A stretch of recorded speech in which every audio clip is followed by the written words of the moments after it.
Let's talk to the head of campaigns at Popular Conservatism, Andrew Allison. Andrew, very good morning to you. Good morning, Mike. Good to talk to you. The Labour government seems to go from bad to worse, but it seems to survive things that would have crippled other governments. I mean, they've now got Jonathan Reynolds, who's a self-confessed liar. They've got Rachel Reeves, who's at the very least a self-confessed exaggerator. And now we've got Angela Rayner, who's had some trouble in the past with her, 2 houses, 1 house, whatever it was. They're now questions about her CV. I mean, how much more does it need for these people to lose their jobs? It's a very good question, because you're quite right.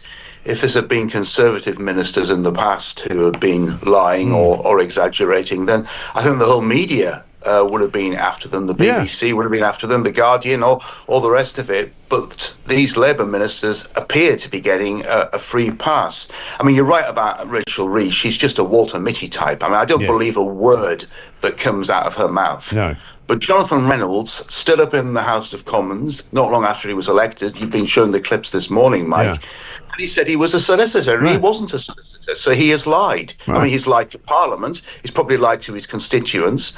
So he should not be in his job. He should be fired. So why isn't Starmer firing him? That's the question. It's an important thing to lie about, isn't it? I mean, in a way, Rachel Reeves sort of exaggerating her role at the Bank of England and making out that she was a big player when she clearly wasn't, making out that she was an economist who worked at the HBOS organisation when she didn't really do that either. It's sort of less, I would say, egregious than actually faking the fact that you're a solicitor. It's just like faking the fact that you're a doctor or a barrister or a pilot or something. I agree completely. It is much more serious. Rachel Reeves said that she worked for the best part of a decade, but it was half of that time. I think she was in charge of customer complaints at one point. That's right. Mike, for HBOS, she's exaggerated her CV. It doesn't look very good, and I think she's lost all credibility. But this is much more serious, because you say it is like saying, well, I'm a doctor, I'm a barrister, I'm a solicitor, I'm a police officer. These are people that you trust to do a professional job, and clearly he's not a solicitor, so he should go. Yeah, absolutely right. Let me play a clip from Nigel Farage. He was over in America at CPAC yesterday. Here he is talking about the next election. I am now leading, and in historical terms, this is incredible. I am now leading Reform UK, and we are now topping every opinion poll in Britain. And we are going to win the next general election and save our country. We're going to do it. We're going to do it. Nigel Farage pretty sure he's going to win the next election. What does that mean for the Conservative Party, Andrew? If you look at the current opinion polls, the three parties are more or less in a three-way tie. They're all in the sort of the mid-20s%. There are times when Reform tops them, and lately the Reform has been topping them. Other times Labour's been slightly ahead. There's been the odd poll that puts the Conservative Party ahead. All I will say is that we're around 4 years away from a general election, and anything can happen in 4 years. If a week is a long time in politics, I don't know how you would describe 4 years. Right. But there is no doubt that Reform is doing very well, and I think that the Kemi needs to be maybe just a little bit more bolshy, if I may say that. A little bit. Well, also the Conservatives. I mean, the Popular Conservatism is thought to be, and correct me if I'm wrong, more about the right wing of the Conservative Party, people who actually are what I would call proper Conservatives. But the problem for the Conservative Party is that it's not got enough of those people, has it?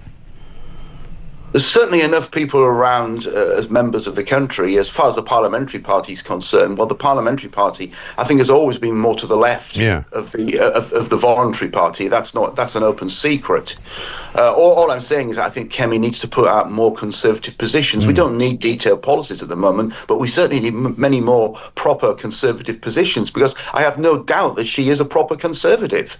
I mean, she ideologically, principally, you can see that she's a Conservative, and more than most of her predecessors. But is she cutting through to the people? Because a lot of the people that listen to this show and watch this show, a lot of people in the country feel that, you know, the Conservatives and the Labour Party are both, you know, two cheeks of the same backside. They've let them down. You know, the Tories had 14 years in power and they wasted it, really, at the end of the day. The Labour government's worse than they could ever have dreamed possible. And for them, reform is really the only look of salvation. The Conservative Party rightly received a shellacking on the 4th of July last year, Mike.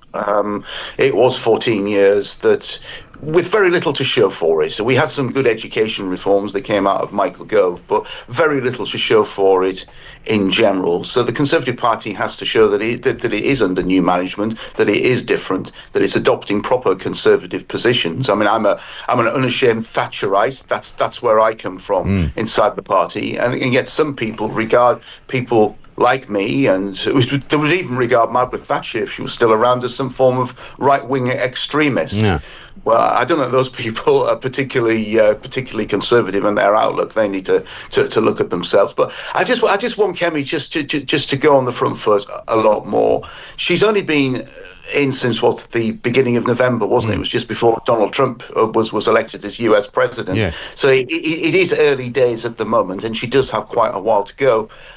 So she must have her feet under the table now. She now just needs to go for it. Yeah, I mean, a lot of people have been critical of her performance, particularly at Prime Minister's Questions. Do you think she could get better at that? Of course she can. When Margaret Thatcher became leader of the opposition, just over 50 years ago, we celebrated that anniversary last week. God, don't remind me. It makes you feel very old, that, when you tell me that. I know. I can't quite remember that because I'm not quite as old as you, Mike. But, you know, when you start remembering events in the late 70s, you realise you are starting to get on a little bit. Shocking. But Jim Callaghan used to knock her around the park in those early days, but she got better at it. Yeah. And I think that's the important thing. So Kemi will get better at that. So do you say then that you think there is still hope for the Conservative Party, that there is a chance that they will get back into government? Because a lot of people tell me, you know, there's no chance of that happening, and if Reform continue on the current sort of trajectory that they're on, at the very least what they'll do is split the vote, and they could get as many as 110 or 120 seats in Parliament, which would make it pretty much impossible for anybody to become the overall outstanding, you know, kind of majority. There's a couple of points to make there. I mean, the Conservative Party's been written off in the past. It was written off in 1987.